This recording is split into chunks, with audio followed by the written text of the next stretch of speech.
Yo, in this episode of the Arkatech Beatz Music Business Podcast, we're talking about the state of the music industry. From everybody suing the labels for royalties to RICO charges. It's been a wild week. Stick with us and let's go.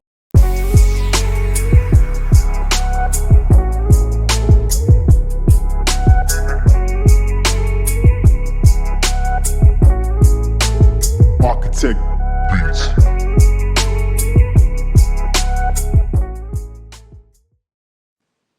What's up, everybody? It's Arkatech Beatz Music Business Podcast. We are your host, Platinum Producers, Arkatech Beatz. I'm Juggernaut.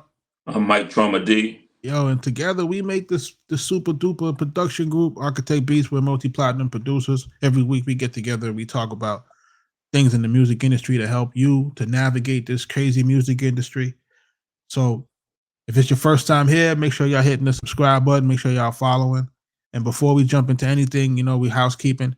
All of our episodes are brought to you by our books. Make sure that you are learning the music business. If you're an aspiring artist, independent producer, whatever you're trying to do in this game, you need to understand the business so that you can monetize your career. So if you need anything, just make sure you're checking us out at arkatechbeats.com and make sure you're using the code SAVE10. The links are in the description. So listen, crazy week today. Well, crazy week this week. Let's put it this way, right? Yeah. Because we had one of these big RICO situations with one of the guys that affiliated outside of in California. People may not be familiar with him too tough, but we'll talk about that. And then we'll also see a bunch of artists coming forward, Iggy Azalea, Limp Bizkit, a few folks coming forward talking about they're suing UMG alongside with Drake, right? But Drake's lawsuit is different. But they're suing UMG for royalties, fake statements, allegedly saying that, hey, they're not getting their statements. And look, we've been talking about this for a long time about, the royalty process, the process of being paid as a producer or being paid as an artist and or songwriter. And I did a recent video with this on our other page, just talking about how artists get robbed, but it's not necessarily the way you think you're getting robbed. A lot of times you're getting robbed by things that look like they're just mistakes or it's erroneous, like, oh, it's like a clerical error, or this is not happening, or somebody's incompetent and somebody didn't do this, or somebody didn't update that. But when you do this over the course of years to multiple artists, it starts to look like a really big Ponzi scheme. So, I wanted us to talk about, how artists are getting their royalties stolen from them. I wanted us to also talk about what artists can do to protect themselves. And then I also wanted to talk about just the entire state of the music industry right now. On one side, it seems like it's thriving because you're seeing record numbers in subscriptions, record consumption of music. But on the other side, it seems like the artists and everyone else is struggling. Mm-hmm. Something seems off.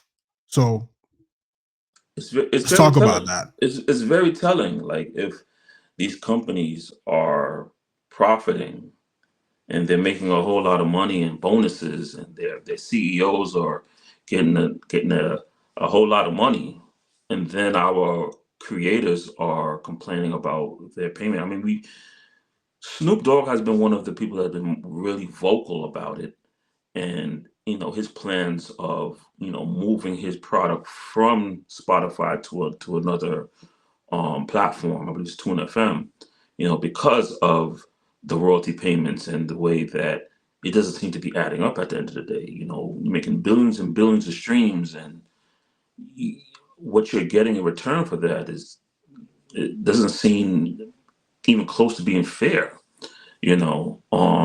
And Doug, we've also talked about these royalty statements that's coming from the record labels. Like the numbers don't always seem to be accurate or even adding up, especially when the popularity of these records, the amount of streams, the amount of records that are going viral because of certain songs attached to it. And to see that some of these records are quote unquote either not being recouped, or the numbers on these royalty statement is not moving. It's remaining the same after 10, 15, 20 years. And you wonder, well, something is not right here. Why is this number not moving? It's been 20 to 30, years. Why is it this record moving? Why am I receiving statements and the number has not changed in 20 years? But you're telling me all of this is happening and all of that is happening, but this number doesn't move. So I have to say, I have to tell all producers, all artists, all writers to really pay attention to these statements. Make sure that you even signed up to receive the statements, first of all. Make sure your address or your email, make sure that whatever projects you're a part of, the record label that's putting out those projects is sending you the proper statements.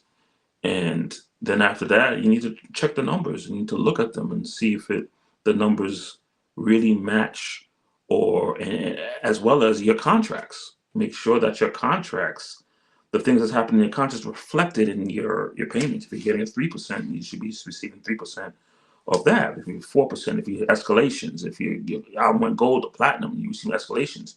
It has to be reflected in the payments. And if you're not seeing those reflections, somebody's not doing something for them for the most part. Somebody's not correcting, somebody's not making those changes. And, we have to stay on top of these things.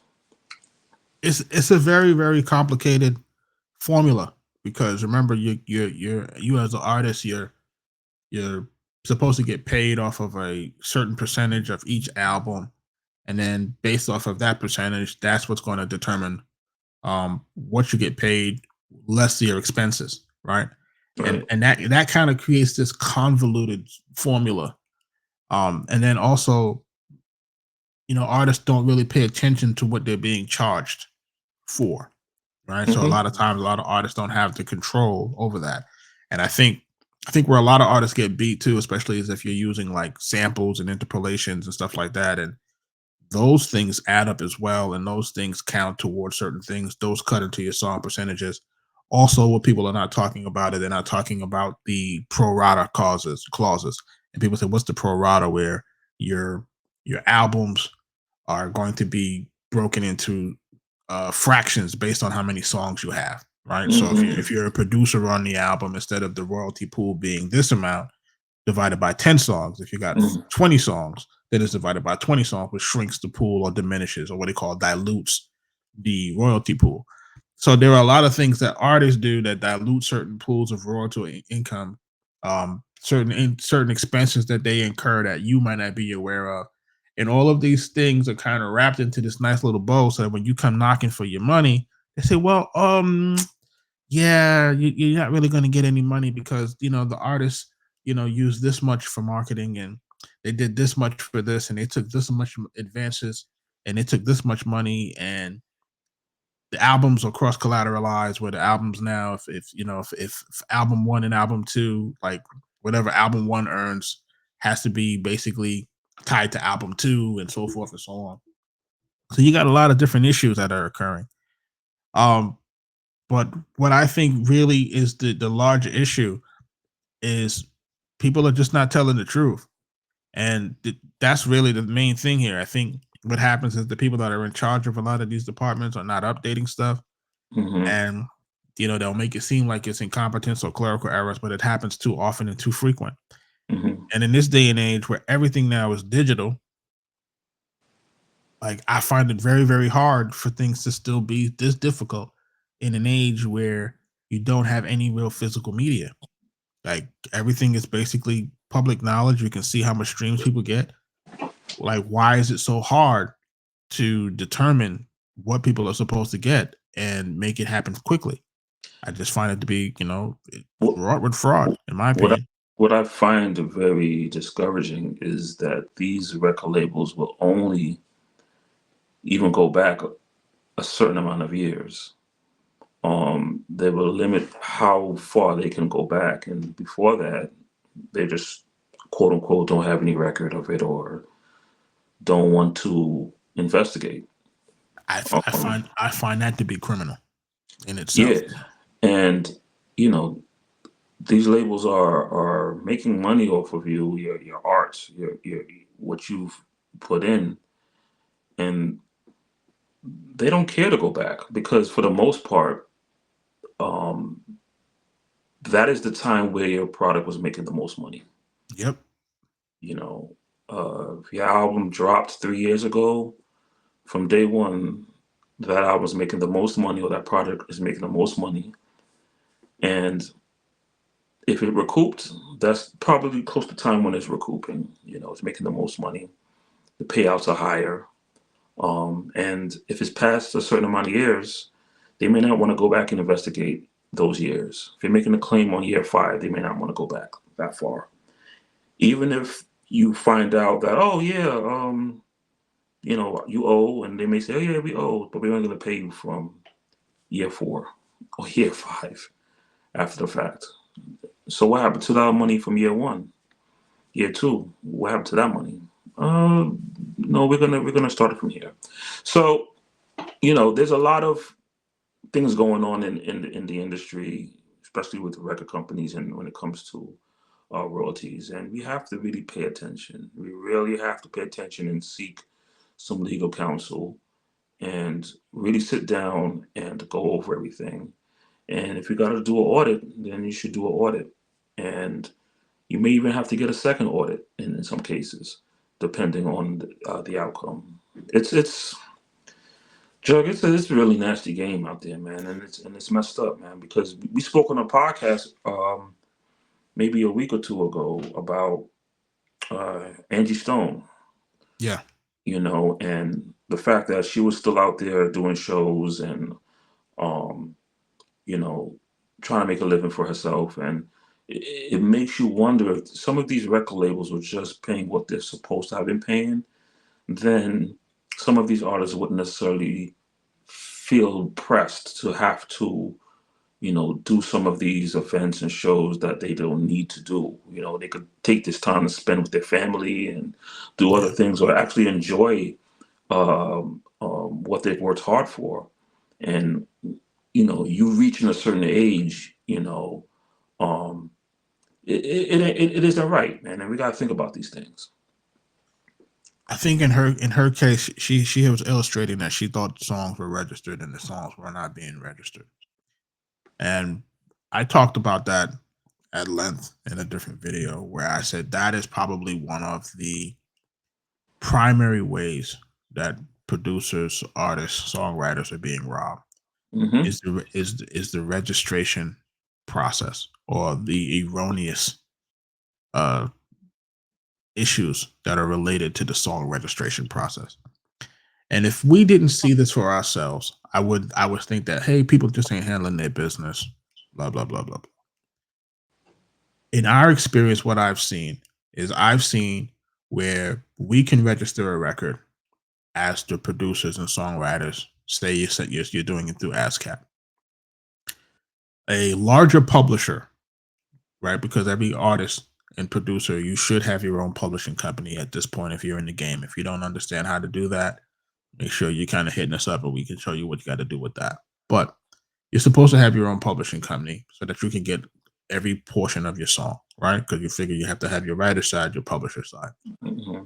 You as a small publisher, you can submit a song with the splits and you can send that to ASCAP and it'll be, you know, quote unquote accepted.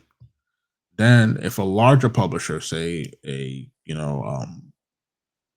just say a larger publishing company, a Sony ATV or something like that, just sends in the same record, but sends in with different splits. They'll accept that record and won't accept. They'll accept that. They'll accept it from them and their registration over accepting it from yours, versus doing an investigation to ensure that both parties are, submitting something accurate, or Right. if both parties are submitting what we would call supporting documentation. I Hmm. think in those cases where both parties are submitting something at the same time, especially during the inception of the record, um, there should be some sort of supporting document. So if I'm submitting something as a small publisher and a large publisher is submitting something the same record with a different level of information, before any registration is accepted, there should be some sort of supporting documentation. Right. There isn't. So what they do is they tend to lean toward the larger publisher and take their word Right. at what you call it. So here you are now, you're thinking you submitted it you see it in your catalog of works. You'll see it as a Mhm. catalog of works, but it doesn't mean that you're being paid off of that. You could literally be getting left off of a song that you submitted and registered, but because it wasn't accepted as ASCAP as the registration that they're going to pay on, you don't get paid for that. So this is one of the very many illustrations where you can get left off of your own records, right? You can Wow. get left off of your own records, and then when it starts to generate, they only want to pay back retroactively 1 year. So what I find interesting is that these guys always talk about, oh, black box royalties, and there's a whole bunch of royalties that are uncollected. But when you find a discrepancy, there's not a pot where they can go back to make you whole. Right. You see what I'm saying? Because they do mess up. They Right. do make mistakes, whether it's on purpose or not. There should be a black box for misappropriation of funds. Misappropriated the funds. So they don't have that. So that's part of my problem with that, is that where is all of these funds and all of these music that people are not registering, and all this money that's being collected that nobody's getting. But when you illustrate that there's a clerical error, or there's an error in your registration and you were supposed to get paid for X amount of years, you guys don't want to pay back more than 1 year. So now See what I'm you saying? get So this is where you get robbed, and you have to check your registrations. You have to check them. And for people who have multiple songs that are coming out, you have to check your registrations. You have to ensure that you're as the writer. You have to ensure that you're as the publisher, mhm. and you have to ensure that your shares equal up. Like, you have to ensure it, and you have to ensure that your registration is the registration that's being paid on. Because you can submit it, but it doesn't mean that they're paying you for your registration. They could be paying it for a similar registration, because how ASCAP say it, it'll say it's a possible match. So this is just one of the many ways that they trick you out of your situation. In other situations, when you're switching publishing administrators, you have to make sure that all of your information is being carried back over, because you may be getting paid for one record with your publisher's name on it, and then when you switch your publishing administration, they have to take that publisher off of those records. Right. So when they take that publisher off of those records, you have to ensure that your publishing company is not being removed from those works. So I have to encourage everybody that you have to check your entire catalog, maybe every 6 months to a year, to ensure that your percentages remain the same, that you haven't been removed off the record, and that you have to be very diligent in checking what's happening with your records, so that you're not being cheated out of royalties. Because again, they only want to pay back retroactively 1 year. If you're dealing with the sound exchange, they don't want to deal with anything outside of 3 years. And then with the sound exchange, that's a whole nother piece of drama. But when we're talking about that, it's like, you have to get letters of directions to be submitted. You can submit your letter of directions. They won't accept them. Like, they just won't accept them if they're not coming from the label side or the artist side, which to me is just crazy. That just makes it more of our producers. We have to stop taking producer deals when we're dealing with these contracts. We got to stop taking the standard producer contract, and we should be asking for artist contracts. Featured artist contract. Yeah, featured artist contracts. Yep. And that will hopefully be able to kind of steer that issue. The standard producer agreement is not working in today's climate, and it will set you back. So Yeah. I would advise all producers to have a conversation with their attorneys and look towards getting featured artist agreements. You do a beat for somebody, you get a featured artist agreement. And this way, it'll give you more flexibility, it gives you a little bit more room. It allows your name to be next to the main artist name when it comes to streaming services and all the marketing and promotional things. It just puts you in a better position, because it is about your brand. You cannot rely on these producer contracts. they're not good, to be honest with you. They're not in today's forum, in today's world. The standard producer agreement is not beneficial to you. Say it again so people in the back can hear you. The today's producer agreement, the standard agreement, is a horrible agreement, to be honest with you. Yeah. It's actually disrespectful.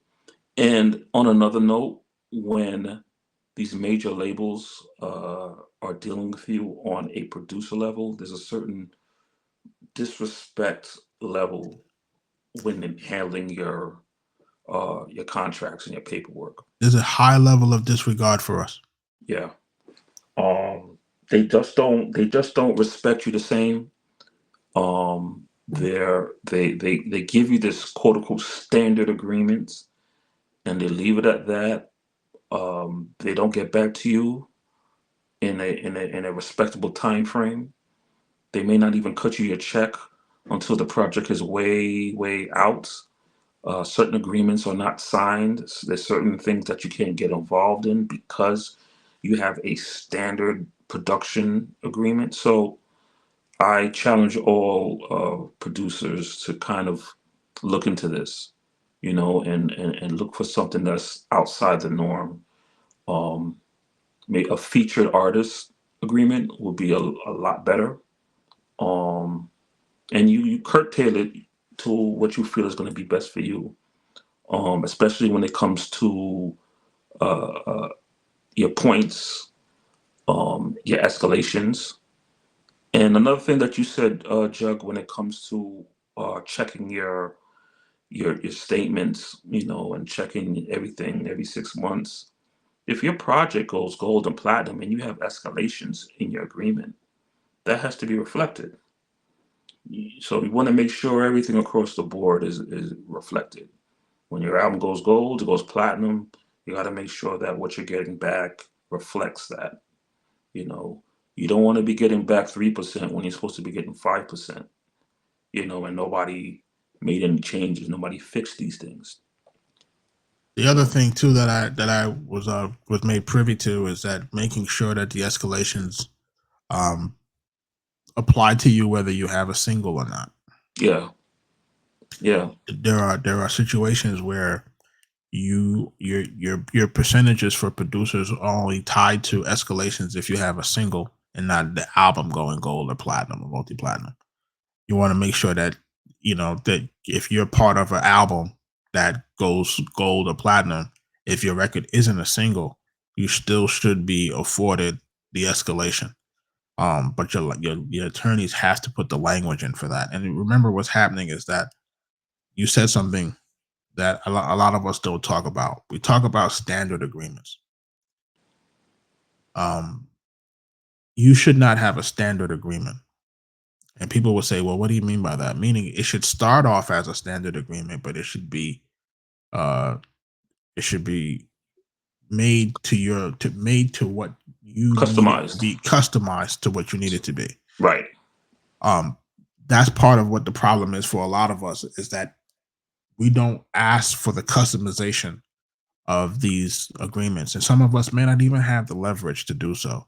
Because what happens is that you may have a different attorney on the other side that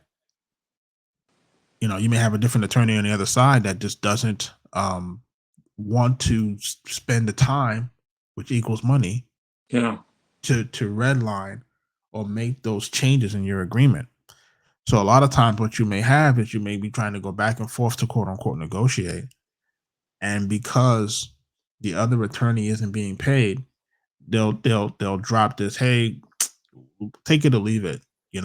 If you don't want to, if you don't want what we're offering, then the song won't make the album. And then Wow. it just puts you in a situation where it's like,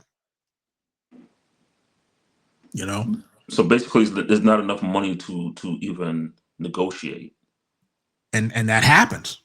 You know what I'm saying? And that happens more than we care to talk about. That is that there's that type of manipulation that occurs because they don't want to spend the time and getting an agreement that's customized to both parties, or it's too much back and forth. And because people don't want to pay for that, they'll just say, hey, this song is not worth that. Or, don't worry about working with this producer because their attorney is too complicated. And your ass out, and a lot of times people need those placements in order to change their lives. So, you have that type of situation where you're being kind of strong armed into taking something that you normally wouldn't take. Yeah. And I think, producers have to worry about that too. You know what I mean? So there are a lot of issues here. There are a lot of issues. And I think the more that we talk about it, as a producer community, and I know that's not really what we was talking about in the beginning, as far as when we began the podcast. But I think when we start talking about the music industry and how people are not getting their just due, it's because of practices like that. And you're putting yourself at a disadvantage from the beginning. I mean, Jug, it's bad enough. That's how it is. Like, that's how it started. But I think also what's making it more difficult and more challenging is the fact that the music business just keeps changing. Technology is changing, and you're trying to figure out certain things while it's changing. You know, you got to think about when a lot of these early albums came out and there was no internet, there was no streaming services. So then how do you address those things? So I think also that anytime the music business starts to change and there's certain tech advances, we need to go back into those contracts and get them updated for what's happening now. So, speaking of that, and after kind of diving deep into some of our agreements, looking at that, there are clauses that they put into these things that basically say, hey, this is going to cover all new technologies. Beautiful. Hopefully everybody has that, because no, but I'm saying what happens is your deal has this clause in it where it will say, hey, these things are going to cover all new technologies. So in the case of streaming, when we should have been able to go back and say, hey, we need to negotiate a rate for streaming, needs to be addendum. It's not there for that. Basically, what's happening is that you're locked into whatever this agreement is. And, so what a lot of the labels did is the labels were very smart in making the royalty rate unfavorable, because all of us were locked into a new technology clause. So even if you did have something like streaming, they made it so that it was less, so that you were going to get less. So basically, it's going back to what I'm saying is that there needs to be something in the contracts that allows you to negotiate an additional right, situation, which is supposed to say, hey, with regards to new technology, right, the producer or the songwriter has the right to basically renegotiate new terms. Reserves their right to negotiate new terms, right, based on that new technology and what the rates will be determined in the future. That's a jewel. This is a jewel. This is a jewel. We've been locked out of that. So pardon me. So a lot of us are locked out of those type of situations because of that type of language. Because I'm looking back at this and I'm like, how come we can't renegotiate for streaming? And when I'm going back and forth with the labels are like, well, you have this particular clause in your contract from the 90s that says this is going to cover all new technologies. How the hell is this? How is this rate supposed to be good when we're talking about digital downloads and streaming? This rate doesn't equate. We can't talk about 3% on a stream that pays 0.003%. Right. That doesn't make sense. Right. So again, not knowing or basically using standardized agreements is what puts us in these type of disadvantages. Even with the pro-rata situation, that's a disadvantage. People will say, well, it's always been this way where, you've always got paid depending on how many songs on the album. Right. But look how many songs guys are putting on albums these days. Albums these days are no longer 12 cuts. Albums these days are upwards of 20 cuts, Yeah, 2024. 27 In some cases, you see a Chris Brown album with 40. yeah. Like, what's the royalty pool on that? It's next to nothing. You know what I mean? So these are the type of issues that people have to be aware of, and people are not really aware of how these things are working. And it seems like it's doom and gloom, but it's like, hey, as producers, you have to protect yourself. Like, there's just no other way to do this. I can't even hold you. Like, And we gotta, what we do here, we gotta share information. yeah, absolutely, We for gotta real, share for real. information and stop being so prideful and even in some cases embarrassed about your own situation or your own Yeah. fuck ups. It's a moving target for a lot of these things. And like I said before, technology is advancing. So in another 3 to 5 years, there's going to be something else going to be introduced, and we got to make sure that the paperwork that we have is going to be able to cover those things, and we have a say in the negotiation of that.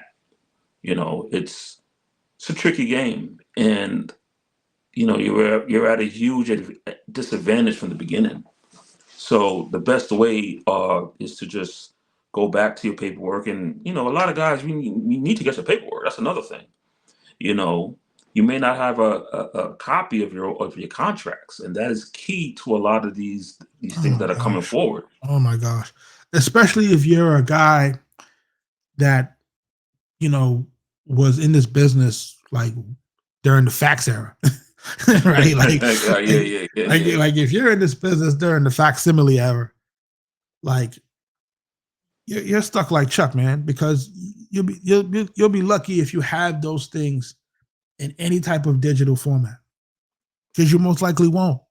Because this is prior to scanning documents and email and all of this type of stuff. Like people weren't really doing this stuff in mass. You know what I'm saying? Like, a lot of people didn't have scanners and all that stuff back then. Hmm. If you were lucky to have that, if you were lucky to have a good email outside of an America Online, I'm dating myself by saying that. All that to say, like, is producers, keep your contracts, man. Your signed contracts, have them filed away, a hard copy as well as a digital copy.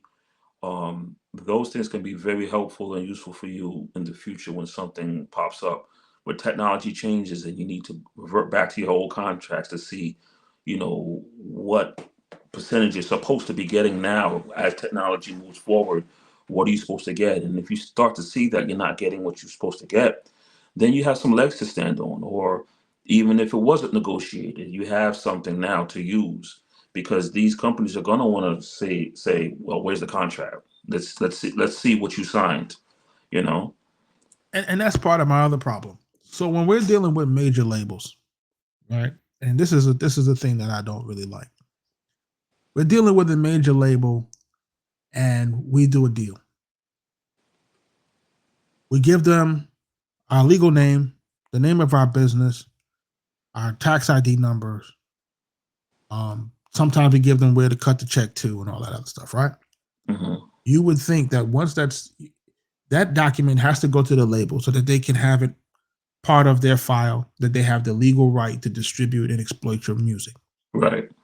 Why isn't that being sent straight over to the royalty department for an immediate vendor number to be set up? And then once your contract is executed, they're supposed to say, hey, your contract has been accepted. We're putting out the album. A vendor has been created. Send that back to you. Because listen, if you think about it, a vendor had to be created for you to pay me. You see what I'm saying? So you had to send me a 1099. You understand what I'm saying? So if you're sending me a 1099 and you're sending me these type of things, a vendor account should have been created from the jump. But here's the problem, Jug. You're dealing with, well, first of all, you're dealing with incompetencies, right? Oh my You gosh. got that in the mix, right? You got people who was in and out of jobs. Like, the same people working these positions are not always in those positions by the time you're having these conversations, right? So there's a variety of people that's been handling your accounts. 4, 5, 6 people. they may not have continued with what the last person has done. If one person left the job who was dealing with your account and something's in limbo, when the next person is hired and has your account, may not necessarily continue or may not even know what to do. That's number two. Number three, when companies merge, their accounting, their programs or softwares may not always be compatible, so things may get lost in the shuffle. And there may not be a person that catches these things and is able to tie it. For example, if there's a BMG Sony merge, or if there's any other type of merge that companies that weren't one before. So there's a variety of things that happen that can make things fall through the cracks. And if there's not a person who is dedicated to doing their job properly, keeping an eye on these things, reporting properly, and not for nothing, we expect a lot from people in position. Whether it's government, whether it's record label, whether it's whatever, we expect a certain caliber of effort Competence. and competence and skill and level. And unfortunately, these people in power are not doing what they're supposed to do and is not measuring up.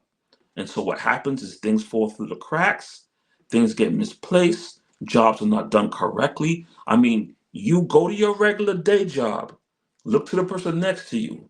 That person probably came to work late. That probably person came and said, I ain't doing shit today.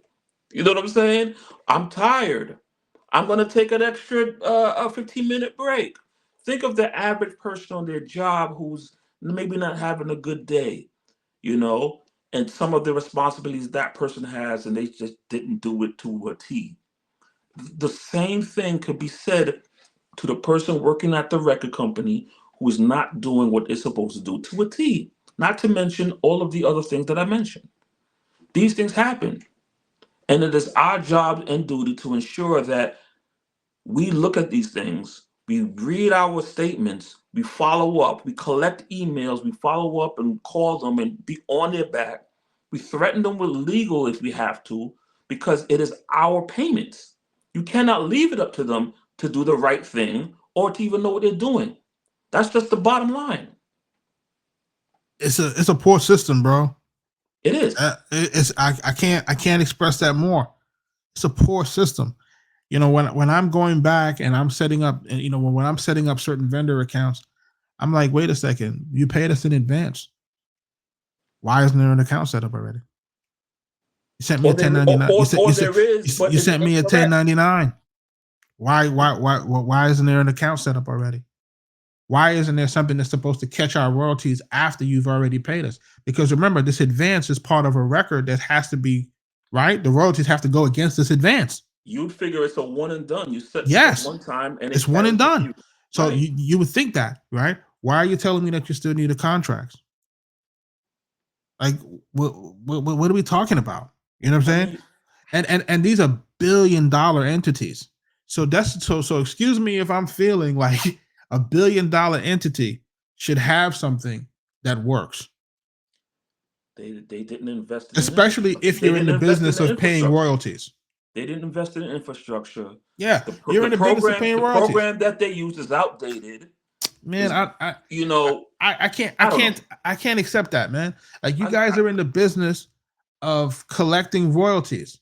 Like, this is the business of the music business. Yes. You're collecting royalties. You're collecting payments from multiple from multiple places. So we're supposed to have, this is, when you sell something, you get a payment, and then you have to pay the parties that are associated with that, and then you keep the profit. What are we talking about? Like, so to me, this is a sham. Like, to me, this, like, I don't want to be told that, oh, this is this incompetence and that. You guys use that as the cover for theft and fraud. That too. That's what you guys do. You guys use the guise of, oh, people are just incompetent. Oh, people are not doing their job, for theft. This is what you guys do, and I have to start talking about this shit because I'm frustrated from seeing all of these people that have to continue to sue, right? and their lawsuits get shoved under the rug. You don't hear nothing about it. You hear the first headline and you don't hear nothing about it. Like, you know what I'm saying? Like, you see what happened with Angie Stone. They're like, that's unfortunate, and people ain't saying nothing.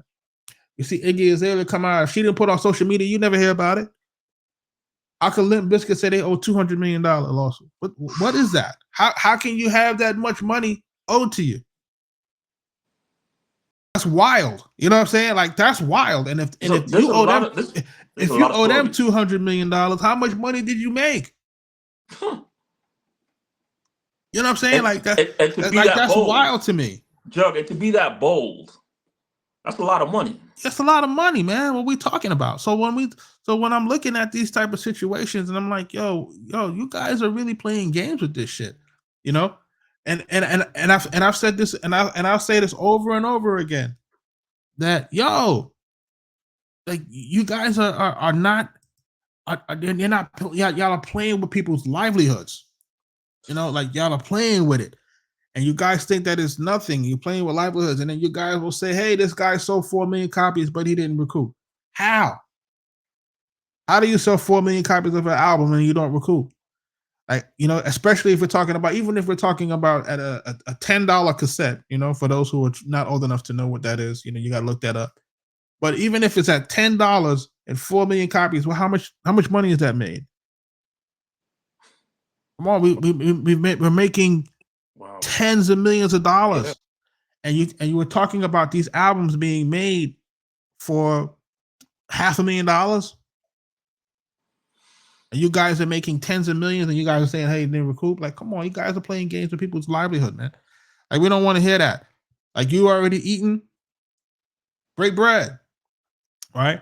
Now, props to certain companies like Sony who've created the situation where they're like, "Hey, man, if you signed during the '90s." We're just gonna wipe that out, and you can get paid. I call bullshit on that too, man. Because and let me tell you, I know what you're gonna say on that, but let me tell you why it's bullshit, like you're saying. Because you know and I know that they just don't have the records. That's the reason why they're wiping it out. Yeah. They don't have the records. You know and I know that's one. That's somewhere when they did their merger, they lost the records. That's number one. Number two, a lot of those records already been recouped. So don't act like you're doing us any favors by wiping it out. Right. It's been recouped, and matter of fact, it's in a plus. You're supposed to be paying this out. Right. So now you're saying, oh, it didn't recoup this, that, and the third. So you know what we'll do? We'll just wipe it clean. Really? If you knew that you owed, you would not be wiping anything out. Thank you. Thank you. And they're talking to make it seem like, oh, we just want you to share in the revenue stream for streaming. You guys want us to share in the worst revenue stream created for the music business, which is the streaming era. That's the worst revenue stream. That's not the revenue stream of a 100 million records sold by Michael Jackson during the CD era. Like, you know what I'm saying? Imagine being that kind of money being made. The CD era, the tape era was the best era. Come on, for music. Because think about how much money was being generated back then. Okay, 100 million records for $10 a pop, MSRP, you know, SLRP. You know what I mean? So, you had a physical product that when you. What are you guys talking about? So when you see that, you know that that's part of the cap. So part of the cap is, you know that these guys recoup. You don't want to go back to the books. You don't want to expose the books, right? You don't want to expose that. You probably realize that with the streaming era, for the 10 years of streaming, that people who didn't recoup probably recoup from the 10 years of streaming. Yep. You want to wipe that out because you don't want to calculate it, or you don't want to take the funds to make sure that it's it's audited properly. And they know that only a small fraction of artists have the resources or the wits to demand an audit. Yep. Ain't nothing else to say on that. all you guys have paused it long enough, so now we're out of the contract audit phase. That's it. So now you Guys can't play audit. games. So like we can't even get an audit because, like you said, now we're outside of the audit window per Right. contract. So even if you're like, hey, we're supposed to get X amount of dollars, no, you can't go back more than 6 years. We'll give you from here, and even that number is fugazi. Oh my gosh. And then the average producer may be so happy that they're getting something that they'll just agree to that. You won't know that you're owed maybe $250,000, but they may say, you know what, we're not going back that far, but hey, we'll give you $20,000 because from this date. And you, as a starving producer or artist, may say, "Oh, snap, 20 grand, yeah, I'll take that," but not realizing that It's you supposed to be really owed a much whole lot 10 more. times that. Yeah, so you'll be happy with your crumbs, and that'll be good enough to you know allow certain producers to kind of walk away from fighting. But if you're doing your research and you're really paying attention and you're taking stock of what's going on, you're reading your statements, you're looking at your contracts, your past contracts, and you're aware of what's happening in the music business. Like you're taking stock of what's happening with all these other artists and producers, and you're saying, I need to dig deep into this. I need to just double check. I need to get with my attorney, or I need to get an auditor, and I really need to see what's going on. What do you mean we didn't recoup? I don't believe it. Not when I could post the same song on social media and then it does 10,000 likes overnight. Really? Yeah. Overnight? Something, Something ain't adding up. yeah. Like What do you you mean guys are it's not not telling the getting truth. what do you mean it's not getting the streams? Or Right. it's not making any money? And honestly, that's part of the reason why I would encourage artists, if you produced a record, to kind of post it on your social media. Definitely like on places like YouTube and stuff like that. Yeah, it might get a copyright strike, but it's not about the copyright. Not a strike, but a copyright thing. Is you can still post it, but it's about you being able to get an idea of the popularity of that record. Yeah. You're trying to see if this record is popular, right? So, say for example, in our case, we had a Prodigy and Nas record, right, called Self Conscious, what have you. Okay, I reposted it somewhere somewhere toward the holidays, around maybe the end of the year. That record instantly did maybe a 250,000 streams, a 250,000 views across those platforms, right? So if you're telling me that this record that's over 20 years old in 2025 can get almost a 250,000 streams for that record being posted on social, or 250,000 views, then that tells me that this record is still popular in some cases. You understand what I'm saying to you? So if you don't see those, so when these guys send you a royalty statement or they'll send you something and they say, "Oh, it only got 10,000 digital streams" or something like that, it's fugazi. Yeah. And in some cases you could actually go to the Spotify or some of these streaming services and see what are the top records being played for particular artists. Yeah. And if you're seeing like this record has got 1 million and plus 2 million, 20 million, like those are red flags. You gotta say, wait a minute, hold on. This is generating some interest, some money, and dive deep into those things. You know, it's it's it's one of those things where the person that owes you money is the person that's supposed to tell you how much they owe you. It's How does that work out? you know what I'm saying? If ever, If ever. it never works out. Like, you know what I mean? So So if it's you're like relying on that kind of honesty in business, it's a very slippery slope. like integrity, right? And they make us believe that there has to be some sort of integrity. These folks don't believe in this type of thing. These folks are believing our word theft, and all the things that we talked about. We talked about, your contracts, your royalty statements having to add up. We're talking about your names being your credits being removed from records. Like that's the biggest issue is your credits being removed. And some of these guys where they have 10, 15 songwriters on the joint, I don't even know how you guys are keeping up with this stuff. Yeah. Because because that's way too many writers and way too much room for error, right? That's kind of another reason why, I kind of shy away from the multiple producers collaborations, because business wise it doesn't make sense. And even on a creative level, like, you know like, what can sometimes it's like, yo, what is 10 producers going to do in a record, and it sounds like that? Like, it sounds like one person did the record. Like, what did you do to this record But the for 30 producers to be on it? Like, what did you do to but it? It don't but the sound it don't sound crazy. but the other issue, Mike, is like, and I know that when it's time for you to register this record, Oh my god. come Yeah, you understand you understand what I'm saying?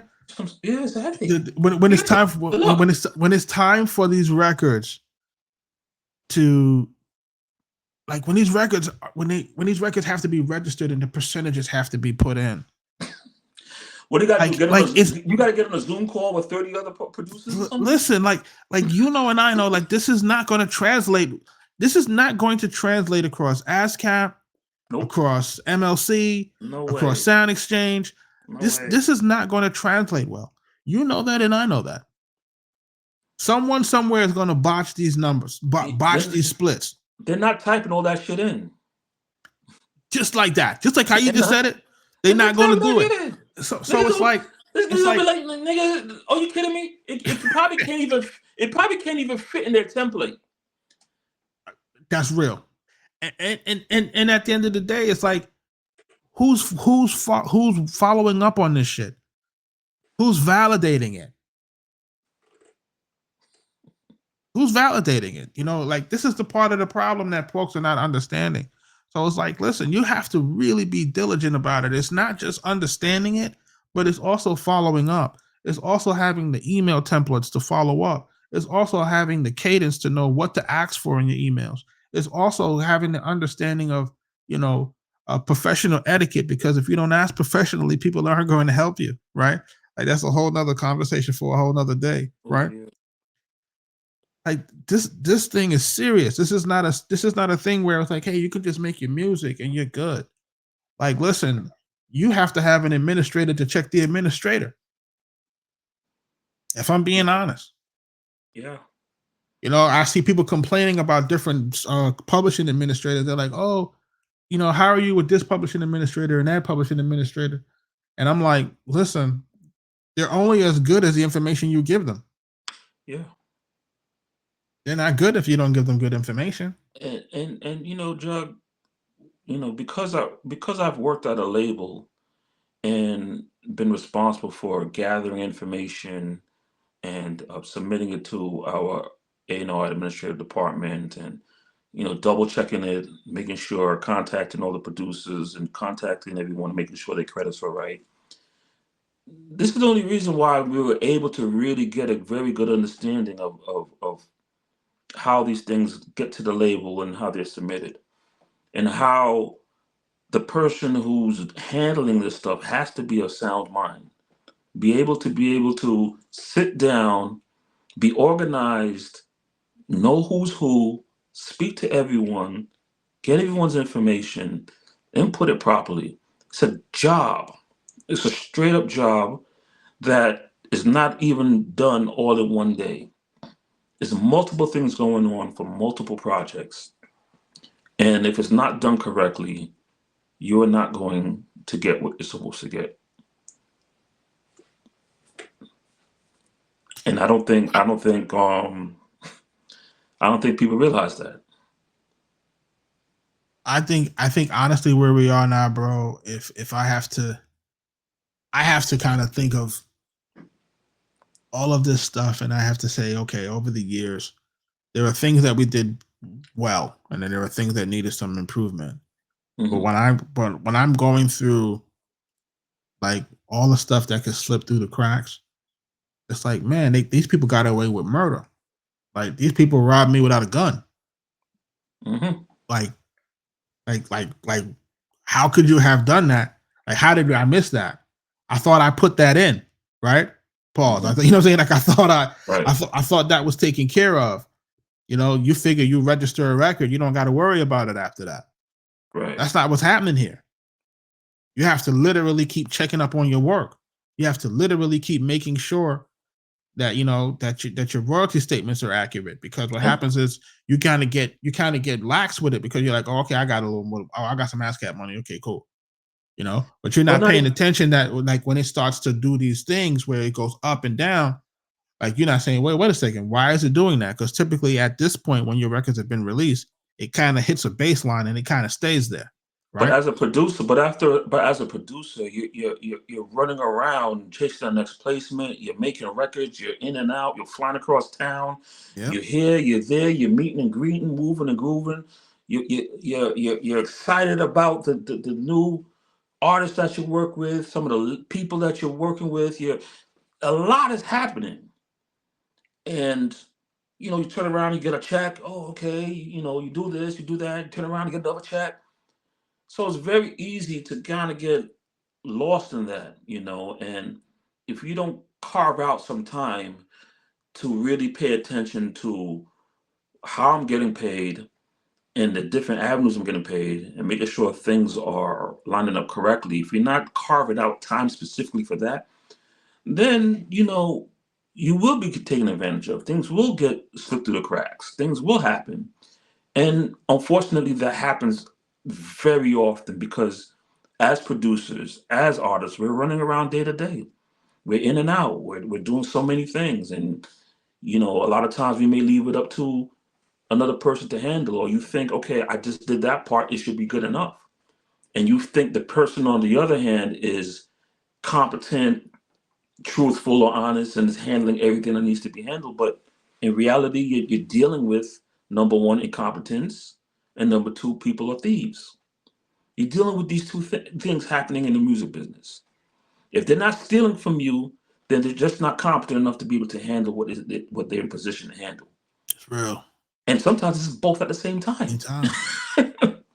So they're Yeah. just stealing from you and they're incompetent.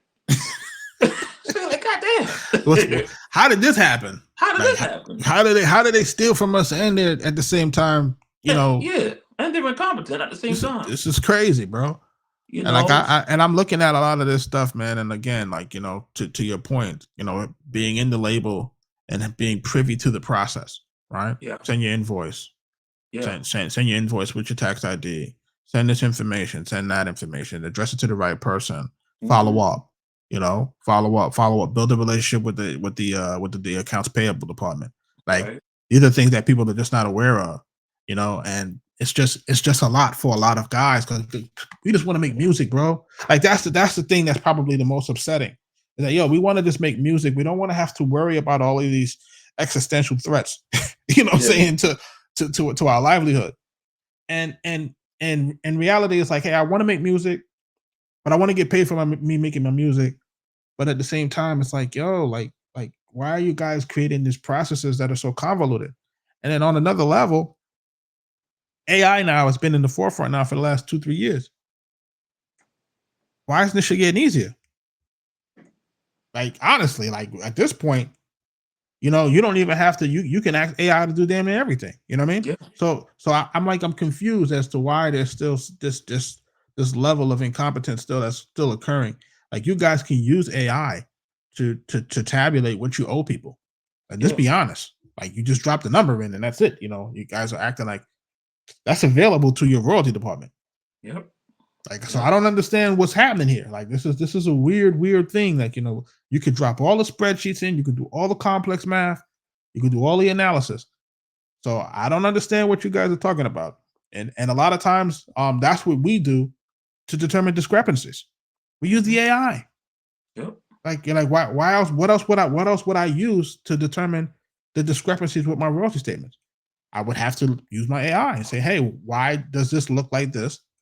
And take that, load it in with your contract, and make sure they make sense. yeah, You know, and I just gave people another jewel again, another way to do it. So I don't understand what's happening with this in this situation, but we have to bring awareness to it, because the producers can't continue to let this happen to them.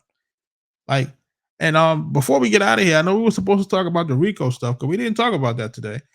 But Yeah. hip hop and Ricos. Listen, I'm gonna go out and I'm gonna tell you guys this. But when it comes to hip hop music and Ricos, this administration, with this Trump administration, with this current FBI director and this current Department of Justice director, Pam Bondi and Cash Patel, right? You guys are going to jail. And I'm just gonna say it. I'm saying it straight up and down. You guys are going to go to jail. These folks are not going to be playing around with all this gang stuff and all this stuff. You know, they're coming down very hard on folks who are doing things that they're labeling as domestic terrorism and all this type of stuff. Mm-hmm. You can forget about it. If you think that you're going to have the lax loopholes like you had with the last administration, Mm-hmm. you guys are done. This is the law and order state right now. Anybody that's engaged in any foolishness and you're in hip hop, I'm gonna tell you guys to stop it while you can, and while you still got a passport, you probably want to break Dodge. Yeah, I mean, the thing, what's currently happening with Big U and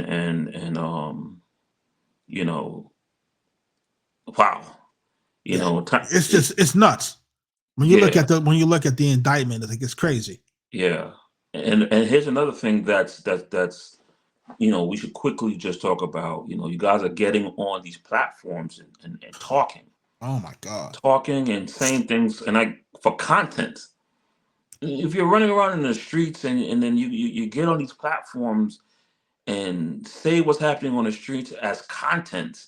I get the general public loves the content. You know, there's people that are living in safe environments that is intrigued about the gang life and gang activity. But they're watching for the safety of their homes in the suburbs. And you're here talking about it and it's gonna get you wrapped up. And for so many people it has. So if that's the lifestyle that you're living, you know, you either better change your habits or just stop. You know. So this is the thing. You know, we never, you know, the people who wrote, like, you know, the Godfather or this or that or whatever, these folks never got caught up in this type of stuff because, you know, it had to be based off of something. This can't all be fabricated, right? Mm-hmm. So I believe that these guys who want to use their experience for content, because I understand there's content is currency, right? Mm-hmm. And these guys want to use their live stories and their content as content. Okay, I get that. What you're supposed to do is you're supposed to fabricate it all. Nobody's going to know the difference. You understand what I'm saying?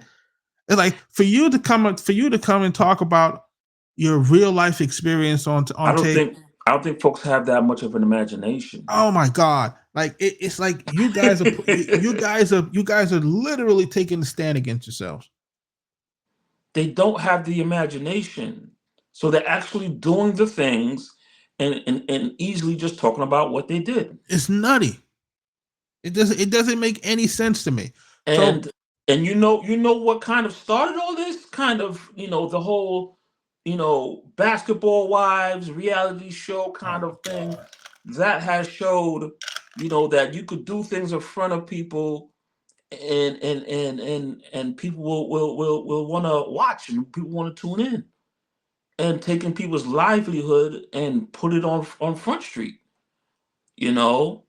And it's to the point where you go outside and you see people just acting up outside, doing things outside, things that they won't normally do, just to get a video, a picture, so that it could be put as content for them to get an opportunity to go viral and maybe get a sponsorship and maybe get some real money or some video money.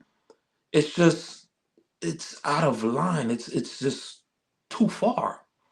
And, you know, people are going to go to jail. Why don't we say what it really is? I don't want to use that word on here. It's fucking stupid. It's more than stupid. It's stupid, man. Like, yo, listen, this thing is I can't understand this, man. And this is another thing too, Mike, right? It's like, why do you guys continue indefinitely?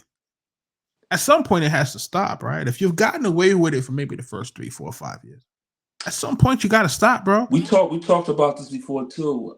What it is how will anybody know that you're the hardest, or you're the baddest, or you're the most gangster dude there is? How will people fear you? They won't be able to do these things if they don't have an inkling of what you have done in the past. So these people are saying things so they could get their reputation up. It adds on to their quote unquote their discography. Somebody has to know what you did so that they could tell the story and say, hey, don't mess with that dude. That dude is about his business. He's done dropped some bodies. He just did this, that, and the third. People want notoriety. I think this is 2025, bro. It's not 1978, bro. But some people are still living in 1997, 98. You know Unfortunately. They're living in the 78. past. Like, Yeah. you guys are taking on a mantra that a generation of people no longer really give a shit about.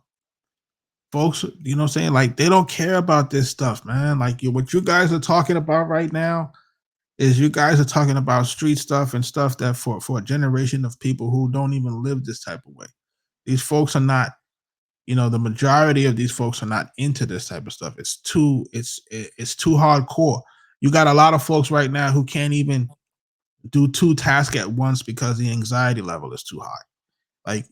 Like this is where we are right now. This is as a society, we're kind of soft, and we're not like what you guys are trying to perpetrate now is just going to get you put in jail. People are going to snitch on you. Oh, and you're going down. That's happening. Like you heard. Like there's no honor among any thieves. None. These folks are not holding on to any type of codes. Nope. This is a wrap. Like all of that stuff is a wrap. And look, all that extortion of our own folks, that's a whole nother conversation. You know what I'm saying? Like this extortion and this fear mongering of our own folks, this robbing of our folks, this checking in, robbing our folks, and then trying to get them their stuff back after you've already set them up to rob them, and all this type of weird stuff that you guys are doing on, man. Listen, man, you guys don't get any props for that, man. Like, are we the only genre of music that does that? Like, does Taylor Swift got to check in to go to LA? We the only demographic that got to deal with that at all. Does Garth Brooks got to check in? Everybody else just travels and moves as freely as they like. But a lot of that, again, is because, a lot of us like to frequent areas that we don't need to be frequenting. That's true. Like we just can't seem to let it go. That's true. We just can't seem to let it go. I remember our first times when we used to be going on the West Coast, and the cats used to ask us, we was in the studios and we was working studios, 12-hour blocks on studios, and then we would have some downtime. Folks would ask me, "Yo, man, did you flow through the hood since you've been here?" I'm like, I'm from the hood. I'm from the Bronx. I'm not leaving one hood to go to another hood. Like, I'm not doing that. I didn't come out here for that. I came out here for palm trees and sun and beach, bro. I didn't come out here for that shit. Facts. I didn't come out here for that. I'm from the concrete jungle. Why am I coming and going to another jungle to have to try to navigate and survive a jungle I already got out of? Like, come on, y'all ain't thinking. So when people was asking me, like, oh, you didn't go over here, you didn't go over there, you didn't check this place out, I'm like, nope. Negative. I'm not checking those places out. Do you know where I'm from? Why am I gonna go back? Why am I going over here? Do you know what I had to? Do you know what I had to do to get out of there? Like, you've been in one hood. You've been in one hood. You've been through them all. Man, like people are not. They're not evolving. They're not elevating. They're not thinking. It's like, do you know that if you're a person that gets out of the inner city, that how much luck is involved in that? Do you realize that if you've ever witnessed a shooting, you're a survivor? You've survived the shooting because bullets go indiscriminately anywhere. Mm-hmm. Like people don't really. Do you realize that? Like, you know what I'm saying? Like you were lucky. Damn. Like, do you get that? Like people don't understand that. Why are you putting yourself in a place where your luck can run out? Yeah, especially if you smelt a bit of success. Come on, bro. You've seen and experienced better things. Come on, bro. Like once you start to feel it and you see it, once you see the mansions and you see the cars and you see this, Once you see it, I ain't never going back. I'm never going back, bro. Never. Never. Y'all can hold that. Y'all can hold that. Like, you know how much PTSD you have to deal with, dealing with all of that stuff. I ask people like, yo, do you know what it is to have a studio in the Bronx? Coming home every day wondering if your stuff's still gonna be there. Word. Like, do you know? Like, you don't know. That shit ain't cool, man. Like, you don't know. Like, you don't know the type of people that gotta come in and out. Like, you don't know. You don't know how. Man. You don't know how you gotta be to make sure that people don't mess with you, don't steal your things. Like, you don't know. Like, if people don't get it, like, you gotta really be out here really on something different. But people don't know. So it's like, for you to tell me to do that, I'm like, come on, man. And I see these guys, Rico's, this, that. Like, yo, you guys are on now, man. Like, you on. Like, once you on, you gotta go through your crew and you gotta ask your crew, like, yo, and what side are we on? If we gonna still do that, you can't do this. You and I talk about this plenty of times on different podcasts. Like, you can't have 1 foot here and 1 foot there. And there's a lot of artists that I would love to work with. But once I start to kind of vet it out and start to see that they still 1 foot in the street, I got to back up. I got family. I can't do that. Yeah. I can't get involved in what you're getting involved in. Like, I can't get involved in that. Your music is dope, but you're still into that. I can't. Yeah. Can't do it, bro. I can't come visit you, man. I can't be in the studio. I can't be. Nope. I can't go. I can't be on the street with you. I can't do it. I'm not doing it. I don't care what you say. I don't care how you. Yeah, the risk is too high. I don't care. And there's some people who gonna see this. They be like, this, that, and the third. And just like, bro. You ain't smart enough to understand. That's how you get to this age. That's how you get to this age. That's how we could say we got 25 years in the music business. Mm-hmm. Because you have to understand how to navigate. You know how much artists on our discography have passed away? Oh, shit. Yeah. Yeah. Like, people don't understand. Like, we see artists come and go. Street swallow them up. Fed swallow them up. And there's a lot of that going on right now too. A lot of that. So it's like they're cleaning up shop. They're removing so many artists that who's left. Man, it makes you really wonder, like, who's left to put out music, because there's so many that's been killed or been wrapped up in some sort of RICO indictment. Like, it's just really crazy. It's absolutely insane, man. Somebody made a joke the other day and said, "Oh, they need if Tory Lanez could put out a tape, then they could be able to get a tape from all of the people who's locked up." And it's like, yeah, you could literally get an album of all of the artists that has been locked up, and it's sad, man. Like, I thought we were doing all of this stuff to get out of these environments, out of these situations, and some of you guys just keep going back and doing the same things, and your luck is gonna run out. And I'm gonna leave it right there, man. Yo, this is the Arkatech Beatz Music Business Podcast. Folks, make sure that you're following us at arkatechbeatz.com. Make sure you guys are staying safe out there. Make sure y'all following all this information so that you can make sure that you're not having any problems with your music or having any legal issues in the future. And with that, we're going to tell y'all peace out, man. Peace.